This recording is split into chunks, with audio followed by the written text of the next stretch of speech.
E aí, pessoal, sejam bem-vindos. Boa noite a todos. Dando continuidade, então, ao nosso assunto de engenharia.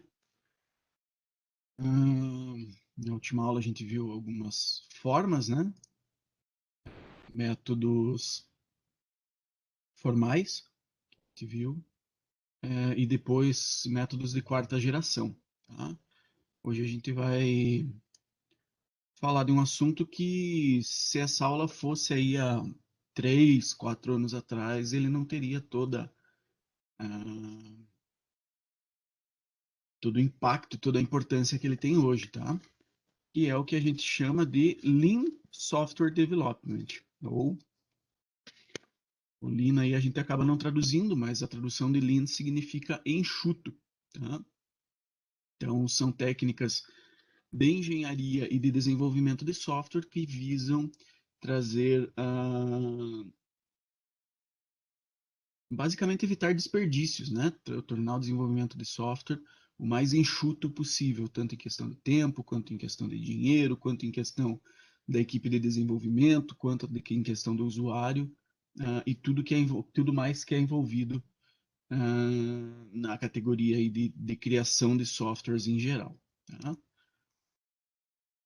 Baseado na metodologia Lean, tá? Então a gente já tem uma metodologia chamada Lean, que é uma metodologia de desenvolvimento de produtos em geral, tá? De fabricação, inclusive. Ela foi desenvolvida lá pela Toyota, no Japão, em 1950. É um método mais lógico de produção, não só de software. A gente daqui a pouco fala mais direto do software, porque começamos falando de uma maneira mais ampla. Em geral, ela visa reduzir desperdícios de tudo, tá? E como grande parte das coisas que vem do Japão, ele é praticamente uma filosofia, tá? Ela tem todo um esquema que representa todo o pensamento industrial dessa questão do lean, né? do enxuto. Então, um pequeno histórico dela, só para a gente se situar do que a gente está falando, tá? Antes de entrar no software propriamente dito. Surgiu no Japão após a Segunda Guerra Mundial. Então, o Japão estava destruído, né? Teve 2 bombas atômicas que caíram lá, teve toda uma baguncinha que ocorreu, e estava inclusive com a sua economia bem devastada, tanto pela participação na guerra, né, que demanda investimentos, demanda gastos, demanda tudo, quanto, né, a questão de ter realmente perdido a guerra. É um impacto maior ainda. É, e aí, o que acontece? Nessa época, a gente já tinha o esquema de desenvolvimento, ou de criação, ou de industrialização, que a gente chama hoje de Fordismo, né? Que é o que o Ford, a Ford, fazia para criar os seus carros, que era aquelas linhas de produção gigantescas com trabalho em série. Né? Então, o carro começava lá no começo da linha e aí tinha um funcionário que só apertava o parafuso da porta. Passava o primeiro carro, ele apertava o parafuso da porta. Passava o segundo, ele apertava o parafuso da porta. Aí depois do parafuso da porta vinha o do lado, o cara que, sei lá, apertava o parafuso da roda. Aí vinha o outro que encaixava o porta-malas no lugar. Aí vinha o outro que encaixava não sei o quê. Então o Ford tinha essa produção em série. E era ótimo, funcionava muito bem. Especialmente nos Estados Unidos, né, na Europa, aí onde você tem uma uma quantidade de consumidores bem grande. Então fazia sentido você preparar um esquema para que você conseguisse fazer no fim do dia 500, 600, 1000 carros todos iguais, que é essa a ideia da linha de produção do Ford, tá? E teve uma galera que foi visitar algumas indústrias, inclusive da Ford lá nos Estados Unidos, Taishi Ono e Eiji Toyoda. Eles visitaram e conheceram esses métodos e voltaram para o Japão como uma ideia de, opa, eles têm um método legal lá, vamos tentar implantar aí. Mas eles viram que a realidade no Japão era um pouquinho diferente, né? Eles não tinham um estoque alto, eles não tinham dinheiro em caixa para poder bancar a produção de 500 mil, 2 mil, 5 mil carros iguais. E eles não tinham consumidores para tudo isso. Eles não tinham gente suficiente para comprar tanto produto. para justificar uma produção em linha com uma grande quantidade de produtos iguais no final. Tá? Então, eles viram que havia uma necessidade de você justamente adaptar essa metodologia da Ford que eles trouxeram dos Estados Unidos, tá? Criando um sistema que envolvesse pouco estoque, baixo fluxo de caixa e uma produção extremamente eficiente de qualidade.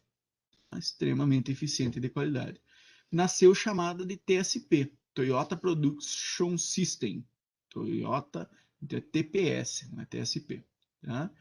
E depois, apenas agora, em 1990, aí que isso foi renomeado para Lean Manufacturing, tá? Que é a questão do manufacture, nós não estamos falando em software ainda, estamos falando da industrialização, como uma alternativa ao forging e as suas linhas de montagem, muitas vezes automatizadas e seriais em série. Tá? De uma maneira mais simples, o Lean ele visa entregar para o cliente apenas o que o cliente quer. Tá? Diferente lá no Ford, no sistema do Ford, onde você tinha 500 carros iguais no fim do dia, e se o teu cliente quisesse um carro com um modelo de espelho diferenciado, ele não poderia ter. Ele teria que tirar o carro da empresa, levar em algum lugar que fizesse alguma customização e customizar o carro para ele. Tá? A ideia do Lean não. A ideia do Lean é justamente ter essa possibilidade. Ah, o cara quer um carro, mas ele quer que o vidro seja um vidro amarelo e ele não quer tirar da empresa, da fábrica, esse carro com vidro transparente e daí levar para trocar o vidro. Não, ele quer que a fábrica faça do jeito que ele quer. Tá? Então foi assim que surgiu essa ideia do Lean. Tá? Assim que eles planejaram esse método de fabricação. No software, ele começou a ser adotado com um livro de 2003, de Mary e Tom Popendiek, tá? Lean Software Development and Agile Toolkit. Então, o Toolkit ágil já atendendo ao que as metodologias de desenvolvimento ágil propõem. Tá? Ele é um toolkit ágil, usando os princípios que surgiram lá na Toyota. Tá? Ela é a base até hoje do uso do Lean na engenharia e no desenvolvimento do software. O livro apresenta 7 princípios que são bem similares aos princípios da Lean, tá? Da Lean Manufacturing. Eliminar o desperdício, que é o ponto principal, é maior, amplificar o aprendizado, decidir o mais tarde possível, entregar o mais rápido possível, empoderar o time, construir com integridade e otimizar o todo, e não só as partes. Tá? Essa é a ideia, esses são os 7 princípios básicos da Lean.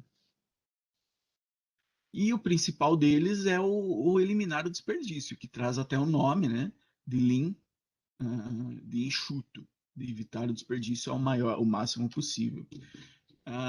Desperdício é qualquer coisa que não adiciona valor para o teu cliente. Tá? E o legal é que o valor, inclusive, é algo subjetivo. É algo de acordo com o teu cliente. O que é valor para o cliente? Então, no Lean Software Development, a gente precisa entender o nosso cliente a ponto de você poder saber. Ah, não, para o meu cliente, valor é o que economiza tempo para ele. Não, valor são as funcionalidades que o meu software tem. Não, valor são os relatórios que o software apresenta, que podem ser entregues para a equipe de administração para tomar decisões. Então, valor é subjetivo, mas o desperdício não. O desperdício é qualquer coisa que não adiciona valor ou que diminui o valor do teu software como um todo. Deixa eu fechar a porta direita aqui que está batendo, só um pouquinho.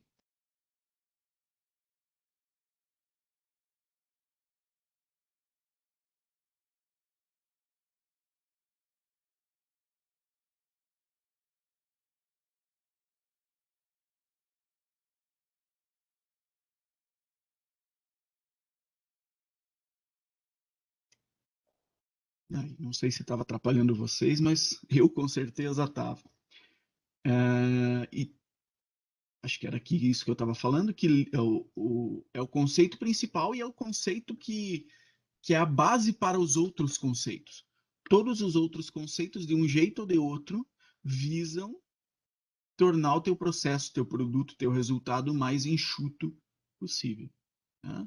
Então a gente tem que entender esse conceito para aplicar de maneira eficiente os demais conceitos.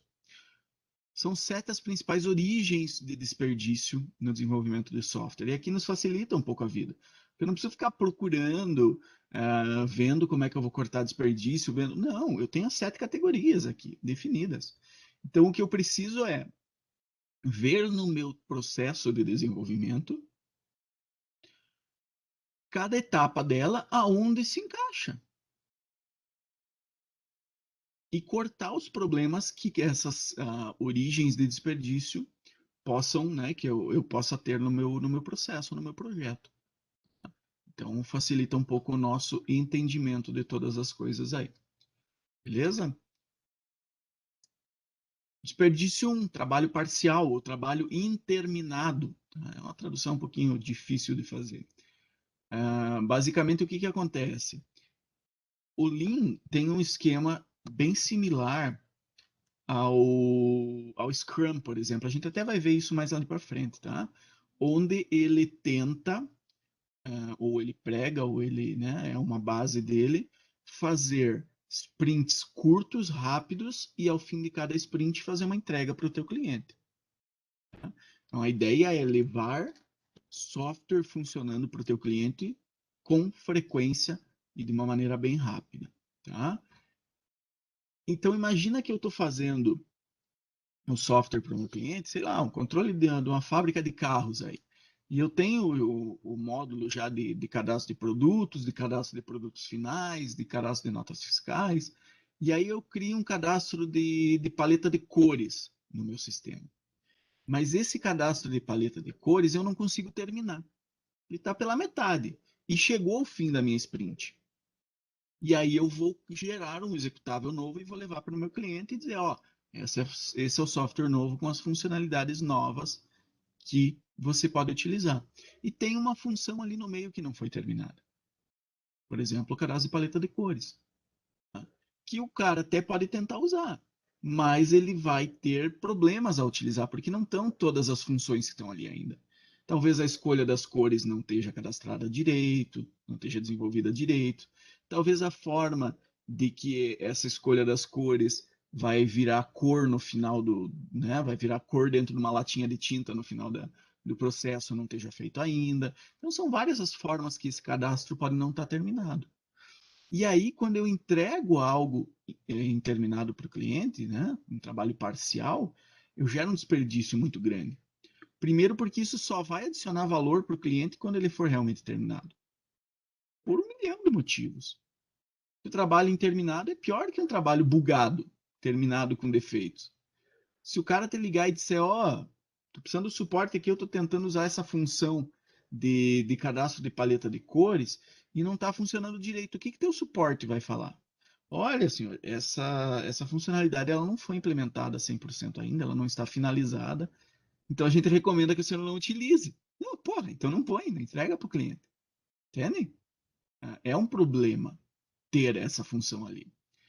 O tempo ou os recursos despendidos fazendo esse trabalho poderiam ser melhores utilizados para finalizar alguma outra coisa ou para disponibilizar mais tempo, né, para terminar essa função.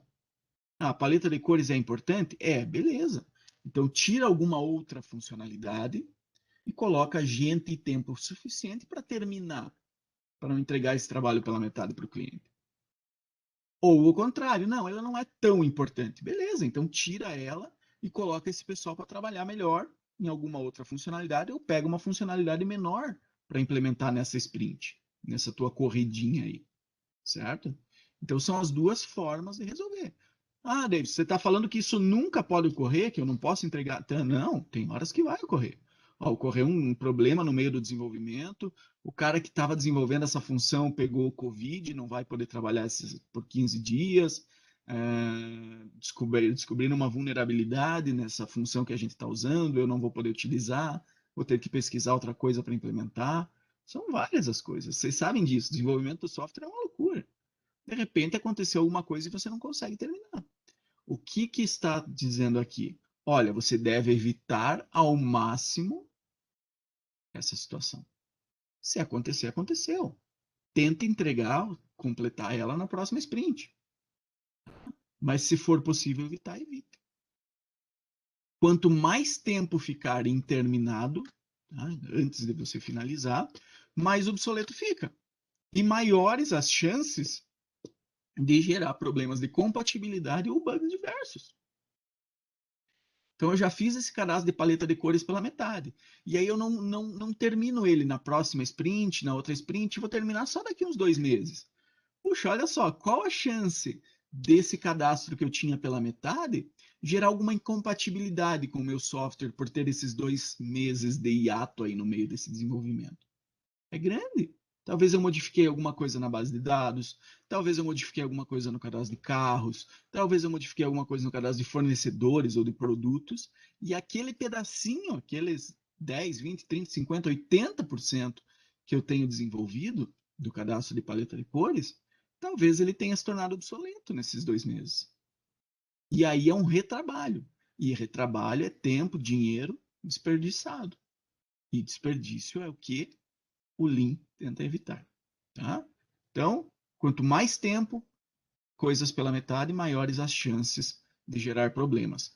Tenta criar funções, tenta criar coisas, né, dividir as tarefas, de maneira que quando você pegar uma tarefa qualquer, você consiga trabalhar ela de início a fim na tua sprint. Processos adicionais também é um grande desperdício. E aqui é importante a gente voltar que aqui não está falando de desperdício para você. Você pode desperdiçar alguma coisinha, né? Perder um pouco de tempo de desenvolvimento, mas aqui a gente tem que evitar principalmente para os clientes.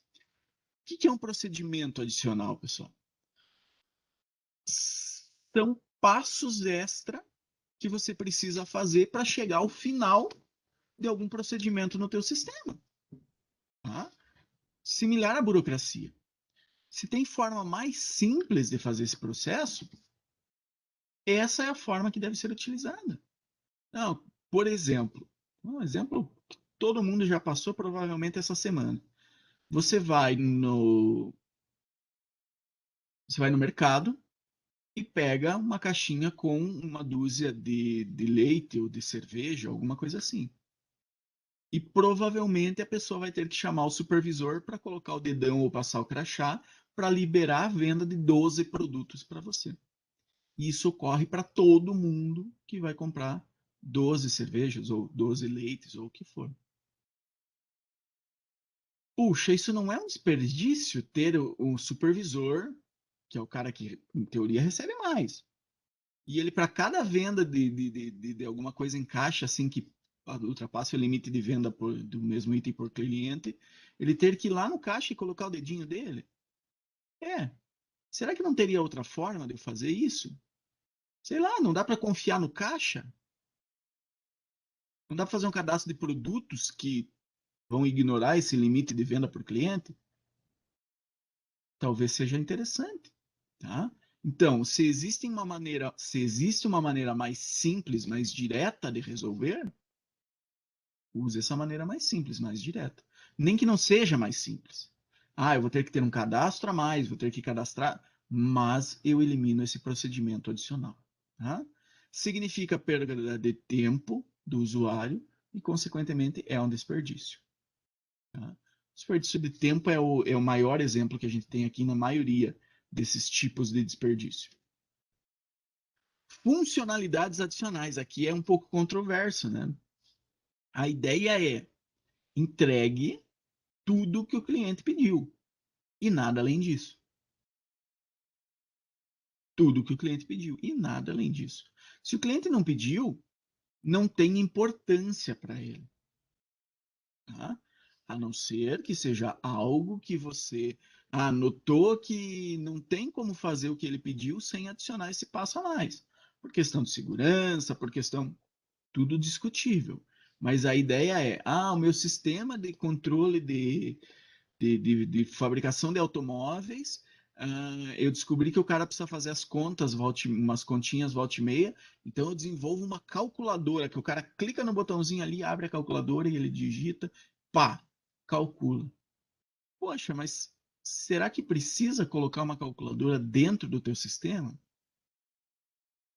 Já tem a calculadora do Windows. Se o cara pôr um atalhozinho, vai ficar ali embaixo. O cara clica e pá, digita e acabou. O cara anda com o celular, todo mundo anda com o celular o dia inteiro na mão. Não dá para usar calculador de celular.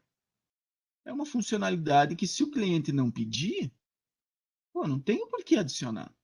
E reparem que aqui são coisas bem diferentes: procedimentos e funcionalidades. O procedimento são os passos para resolver um problema, são os passos para fazer alguma coisa.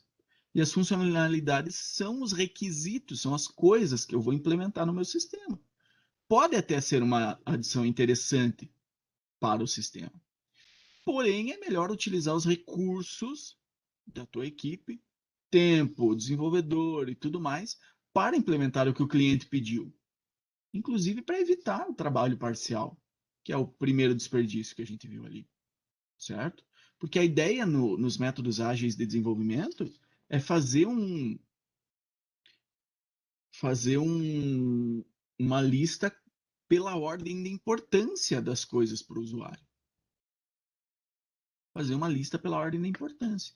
O que é mais importante para você? Não, para mim é mais importante cadastro de clientes. Então, beleza. Então, eu faço cadastro de clientes primeiro.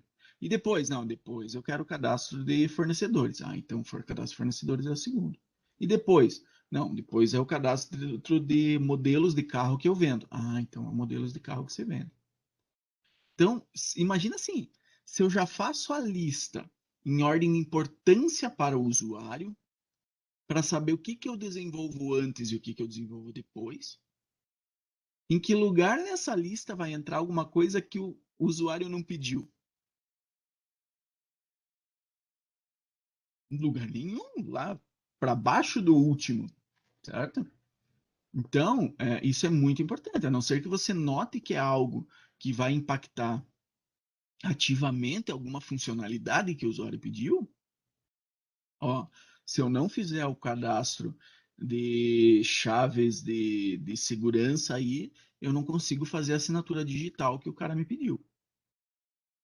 Beleza. Então isso é algo que você vai precisar adicionar para atender a uma funcionalidade que o cliente pediu. É um passo a mais. Então você leva o cliente, discute com ele, coloca na tua lista, coloca uma prioridade para aquilo e aquilo vira uma funcionalidade necessária. Agora, coisas que nunca apareceram na discussão com o cliente, raspa fora, joga fora. Tá?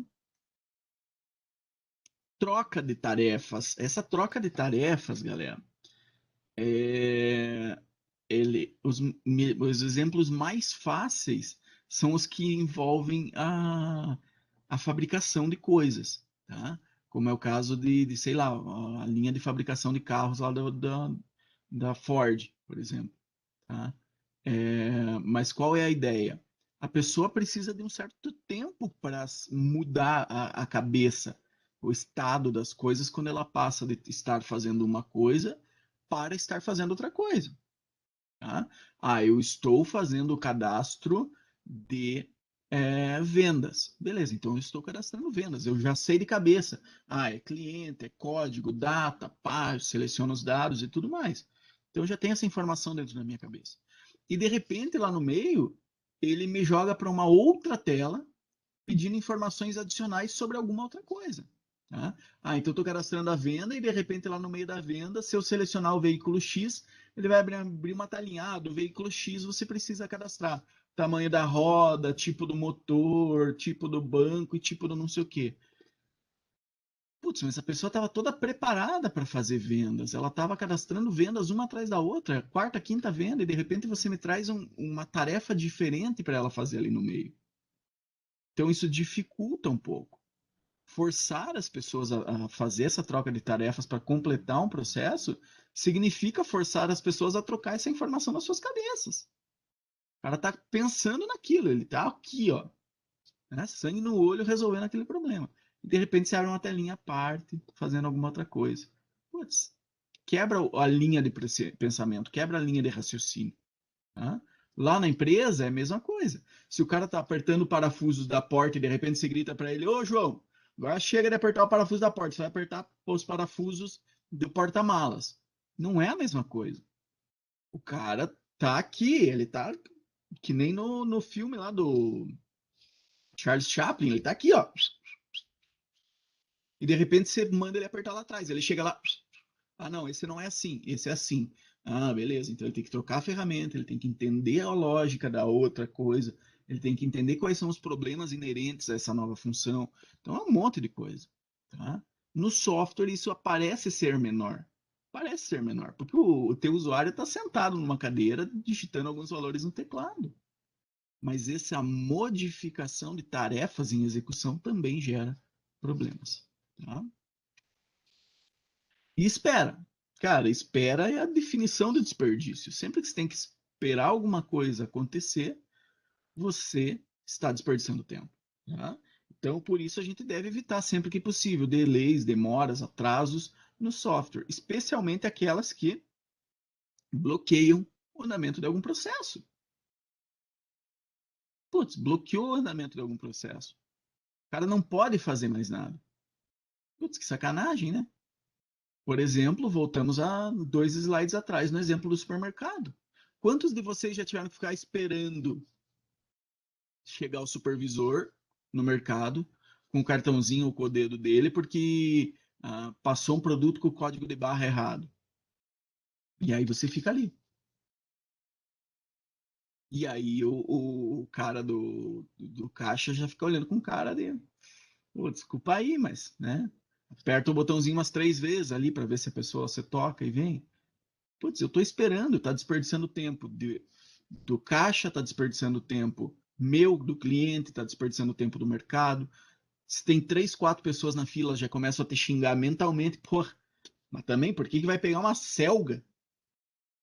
Passou código errado, atrasou o negócio? Não, não é legal. Então, implementar sempre que possível o conceito de espera assíncrona, onde o usuário pode fazer outra coisa enquanto aguarda a resposta. Putz, passou o código errado da Selga. Beleza, deixa a Selga aqui do ladinho, aperta o botão para chamar o gerente, o supervisor que está andando. Beleza, vamos continuar passando. Ah, tá aqui as bolachas, tá aqui o chocolate, tá aqui não sei o quê.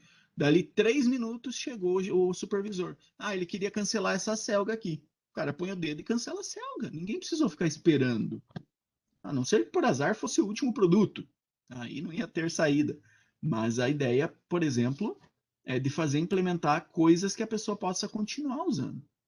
Quantos de vocês já usaram o WhatsApp aí de madrugada, depois das 2 da manhã? 2 da manhã é o horário padrão que o WhatsApp vem configurado para fazer backup. Se você está utilizando o WhatsApp, 1h58, 1h59, você está conversando, 2 horas ele começa a fazer o backup. E o backup do WhatsApp não é assíncrono. Ele trava todo o sistema para fazer o backup. E você não consegue utilizar até que ele termine. O que, dependendo de há quantos anos você usa o WhatsApp, de quantas mensagens você tem, pode levar alguns minutos. Puta, que sacanagem. Ficar esperando às 2 da manhã, estava conversando com alguém, e eu aposto que isso ocorre com muita gente. Talvez o WhatsApp poderia colocar um ifzinho antes. Olha, seu programa está ativo, atrase por meia hora. De fazer o backup às 2 para as 2h30 não vai dar tanta diferença. Das 2h30, se o cara está ativo conversando, aguarde mais meia hora, guarde mais meia hora, até que ele pare de conversar. Não é uma alternativa interessante? Elimina a espera, elimina o desperdício de tempo. Mesmo que o teu cliente esteja deitado na cama conversando com os contatinhos dele. É uma espera, é um desperdício. Tá? Exemplo, esperar decisões do cliente, esperar autorização do supervisor, esperar aceitação, backup, qualquer coisa. Pensa em alternativas, abra, sai da caixinha. Pensa em alternativas para que você consiga fazer essa coisa ocorrer sem que você precise ficar esperando ali ativamente. E aí é bem quando o mercado está cheio, bem na minha vez. É sempre na minha vez. Né? Então isso gera um desconforto, gera um desperdício, gera um retrabalho, gera um monte de coisa. E gera xingamentos mentais. Movimentações. O Lean, ele define movimentação como duas coisas. A primeira é movimentação de pessoa. Se o teu cliente precisa ir para lá ou para cá para fazer alguma coisa, você está perdendo tempo. Você está perdendo tempo, está desperdiçando. Tá? Ah, o supervisor no mercado, ele tem que vir da mesa dele até o meu caixa para pôr o dedo para liberar a exclusão do produto que eu estou querendo que seja excluído. Tá, mas será que ele não poderia ter um tabletzinho na mesa dele? E quando eu quero excluir o produto, eu vou lá e faço excluir o produto, sei lá, um copo. E daí aparece lá para ele, caixa 3 está solicitando exclusão de um copo. O caixa 3 ele já pensa, caixa 3 a pessoa é relativamente confiável, não fica pedindo para excluir de 2 em 2 minutos, que talvez, né? Ah, tá tentando desviar produto, não sei. Por que, que eles pedem essa confirmação? E aí ele vê, não, o cara não pede para excluir direto, tá, beleza. Clica ali e acabou. Não é muito mais rápido que esperar que ele vá até lá e ponha o dedo no local? E aí, talvez, se o caixa 8, que é o caixa que a cada compra tem 10 produtos que precisa excluir, que por dia ele exclui 100 produtos da. Ah, não, pô, esse aí eu não quero autorizar por aqui, eu quero ir lá e ver. Beleza, então ele tem a opção. Autorizar no caixa local. Aí ele levanta, vai lá, autoriza no caixa local e volta, até para o caixa saber que ele está de olho. Então são funções. E aí eu evito essa movimentação desnecessária. Evito perda de tempo do cara ter que ir indo para lá e para cá. Evito a espera. Evito a troca de tarefas. Evito funcionalidades adicionais. Evito uma montoeira de coisas que tem a ver com o processo. Tá? A outra movimentação é a movimentação de artefatos. Quando precisa alguma coisa ir para lá ou para cá, que não exatamente uma pessoa. Tá? Para dar andamento a esse processo, o juiz tem que receber a cópia física do processo e dar a baixa que ele recebeu a cópia física, e aí, pô, beleza. Mas não seria mais legal a gente ter essa cópia digital e encaminhar de maneira digital isso? O cara clica numa abinha e aparece escaneado? Eu acho que seria. Então, movimentação de artefato é um pouco similar à movimentação de pessoas. O artefato vai ter que ir para lá, para cá. O juiz, quando receber, vai ter que dar uma folhada para ver se está tudo ali. Para ver se era só aquele maço de folhas mesmo, ou se faltou folha, ou se faltou mais um volume, não sei. Ah, verificou? Verificou. Então ele dá baixa no sistema. Recebi. Pô, quanto atraso. Tá? Então pensemos também nas funções e nas funcionalidades que evitam essa necessidade de movimentação e de perda de tempo de fazer as coisas fisicamente irem para lá e para cá. Da mesma forma que agora você gerou o backup no pendrive, então você vai tirar o pendrive da tua máquina, vai lá ligar no servidor para o servidor validar esse backup. Não, porra, entrega pela nuvem. Valida pela nuvem, acabou. Não tem necessidade de tudo isso. Tá? Então são coisas que a gente tem que pensar quando está fazendo o desenvolvimento. E aí os defeitos, né? Os defeitos são esquisitos de falar como uma forma, algo que deva ser evitado, porque é óbvio que eles deveriam ser evitados, e é óbvio que eles são desperdício. Tanto o desperdício da equipe que vai corrigir, quanto o desperdício pela parte do cliente. Porque aquela função não está funcionando direito. Aquele cadastro não está funcionando direito. Quando o cara clica em salvar, dá um erro de tela azul. Aí o cara tem que entrar no sistema de novo, e aí ele vai tentar cadastrar de novo, e vai dar o mesmo erro de novo. Então, não, então tem que mandar para a equipe. Aí ele liga para mim, lá na empresa, dizendo, ó, a tela X está dando erro quando eu cadastro um usuário com o CPF inválido. Ao invés de dar a mensagem de erro, ele trava e cai fora do sistema. Putz, aí eu tenho que pôr a minha equipe para desenvolver, criar uma versão nova, entregar para o cliente. Olha todo o retrabalho. olha todo o desserviço, olha toda a situação que você vai criar com o cliente. Então, a ideia do Lean e da engenharia de software em si é tentar criar métodos que te ajudem a detectar defeitos o mais cedo possível, para garantir que grande parte desses defeitos sejam corrigidos antes de eu fazer a entrega para o meu cliente. Tá? Tempo extra de desenvolvimento, testes, deploy da solução, tudo leva mais tempo quando você precisa corrigir defeitos.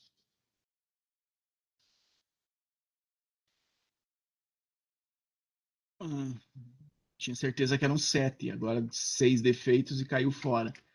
Acabei de ver que tem 2 números 6. Então, beleza. Então, terminamos com o 7. Vamos contar. Trabalho parcial, procedimentos adicionais, funcionalidades adicionais, troca de tarefas, espera, movimentações e defeitos. 7 são as principais origens de desperdício no desenvolvimento de software. E aí a gente tem algumas outras funcionalidades, algumas outras princípios, né, que norteiam o funcionamento do Lean, da aplicação do Lean, no desenvolvimento de software. Especialmente levando em consideração que ele é um método ágil também de desenvolvimento. Então, a gente tem princípios que são similares para outros princípios utilizados nas metodologias ágeis. Por exemplo, as sprints. A ideia é que eu escolha o que vai ser feito e faça uma etapa de desenvolvimento curta, uma semana, 10 dias, 2 semanas, dependendo da complexidade do sistema, e faça esse sprint. Tá? Ao fim do sprint, eu entrego para o meu cliente e o meu cliente começa a utilizar essa versão do software melhorado. Os desenvolvedores aprendem mais rápido, traz diversas vantagens. Os desenvolvedores aprendem mais rápido. Os clientes podem dar feedback mais rápido. Funções ou recursos podem ser ajustados para trazer ao cliente mais valor agregado ao software. Ajuda na tomada de decisão. É um monte de coisas que nos ajuda essa entrega rápida para o cliente. Mas aí você precisa ter uma parceria com o teu cliente para que o cliente seja capaz de, toda semana, a cada 10 dias, a cada 15 dias, ter o teu técnico dizendo, olha só, estou instalando a versão nova. Beleza? Beleza. Sai do sistema aí. Atualizou? Atualizou. Beleza. Então agora pode utilizar. Está aqui, as modificações são essas. Estão aqui no documento. E aí o cara utiliza e tem as vantagens inerentes ao processo. Tá? E nós temos a decisão tardia, que também é um princípio bem importante. Tá? E que aqui começa a diferenciar um pouquinho da engenharia de software tradicional, aquela engenharia de software que usa o modelo de cascata, por exemplo, que a gente já estudou, onde você faz toda a análise no começo, para daí você fazer todo o planejamento, fazer toda a diagramação, para daí fazer modelo de tela, para daí fazer, para daí... A ideia aqui é justamente o contrário. Quando que eu vou desenvolver essa função de empréstimo na minha biblioteca? Não, o empréstimo eu só vou desenvolver daqui a 1 mês e meio. Beleza, então decisões que têm a ver com empréstimo não me interessam no momento, não vou tomar elas. Vou aguardar para quando eu precisar dessa informação, aí sim eu levo para uma reunião, discuto e tomo a decisão. Tá? Por quê, pessoal? Porque a ideia é, se essa decisão vai ser usada só daqui a 2 meses, talvez daqui 2 meses eu seja mais velho, mais experiente, tenha mais conhecimento, conheça melhor o meu sistema que eu estou desenvolvendo e conheça melhor o meu cliente. Tenho várias vantagens esperando para tomar essa decisão daqui 2 meses. Isso não quer dizer atrasar. Não. Quer dizer, se eu vou utilizar só daqui 2 meses, espera. Quanto mais próximo da implementação ou do uso do recurso for tomada a decisão sobre aquele recurso, mais informações você tem sobre o assunto e mais chances de tomar decisões acertadas. O cliente é novo, você não sabe nem o que, nem as ideias, o funcionamento da empresa, você ainda pode ter algumas dúvidas. Então, pô, se eu posso deixar para tomar essa decisão daqui a 1 mês, eu espero. Toda a experiência acumulada no decorrer do projeto auxilia a conhecer o cliente e o software que está sendo, sobre o qual está sendo decidido alguma coisa. Adiciona flexibilidade, pois não foi tudo decidido antecipadamente. Lembra no Scrum? A ideia do Scrum é ser o mais flexível possível. Se o cliente, depois de 1 mês, 2 meses, 3 meses, falar, eu preciso modificar uma coisa aqui porque a minha empresa não deu certo assim, a gente vai ter que mudar. A ideia é que você possa acomodar essa mudança com a menor quantidade de impacto possível. E a decisão tardia, ela justamente é uma forma de você acomodar esse tipo, né, dar esse tipo de flexibilidade para o teu cliente. Não, pô, agora eu já decidi, faz 3 meses que eu decidi como é que ia ser essa tela de cadastro de multas. Pô, mas para quê? Se o cadastro de multa faz 3 meses e eu até agora não desenvolvi. Deixa para tomar essa decisão depois. Então essa é uma questão importante também. E é importante que isso seja combinado com o cliente também. Porque mais cedo ou mais tarde isso é uma resposta que você vai ter que dar para o teu cliente. Não, olha só, essa funcionalidade que você está me pedindo, a gente, de acordo com as prioridades que nós discutimos, ela não é das mais importantes, logo nós não discutimos isso ainda, não sabemos como ela vai ser implementada. Quando nós chegarmos mais perto da implementação dessa funcionalidade, nós teremos isso definido e certo dentro da equipe. Se possível, inclusive, você diz para o cara, ó, lembra que eu te expliquei? A gente usa um princípio chamado decisão tardia. Isso quer dizer que a gente não toma decisão antecipadamente sobre as coisas. A gente aguarda quando isso for necessário. Tá? Então, a flexibilidade da decisão tardia é algo que ajuda bastante. E aí nós temos a entrega o mais rápido possível. Tá? A entrega mais rápido possível ela é irmãozinho dos nossos short sprints. Tá? Se aqui nós temos os tiros rápidos de uma semana, de 10 dias, a entrega mais rápida possível traz vantagens quando usada em conjunto com esses tiros rápidos. Feedback do cliente, que a gente já viu, aprendizado acelerado dos desenvolvedores, tanto com relação ao sistema quanto com relação ao cliente, entrega das funções mais importantes primeiro, dificulta a mudança de ideia do cliente por parte do cliente.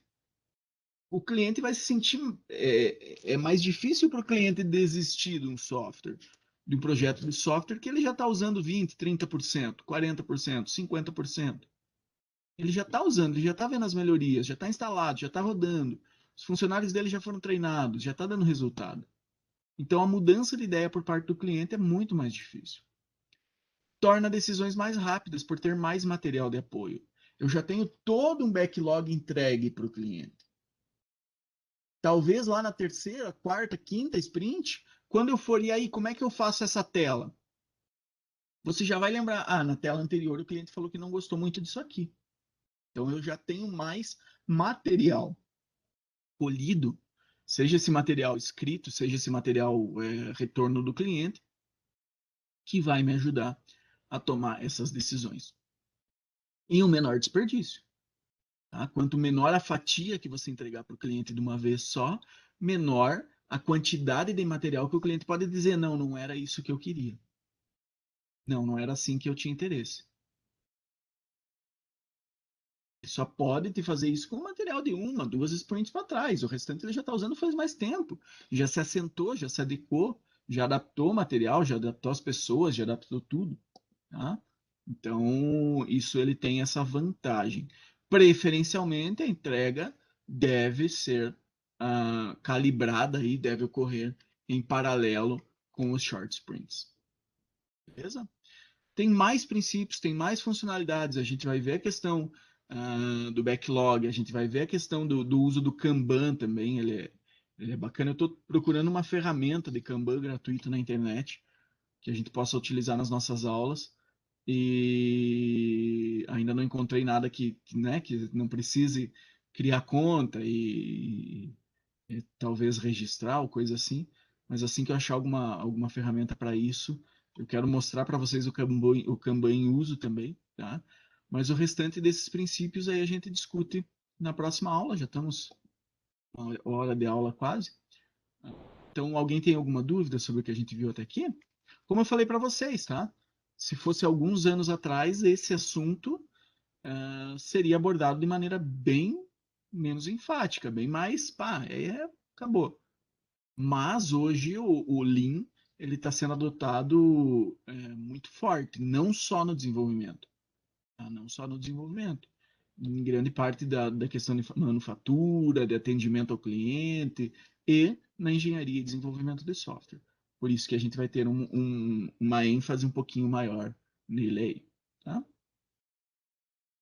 Pessoal, então se ninguém tem nenhuma pergunta, tá? Continuo à disposição. Então, se lembrarem de alguma coisa, faltou alguma coisa, me procurem, me avisem que a gente resolve ou no começo da próxima aula ou alguma coisa assim, tá? Estou encerrando a gravação. Aí, pá.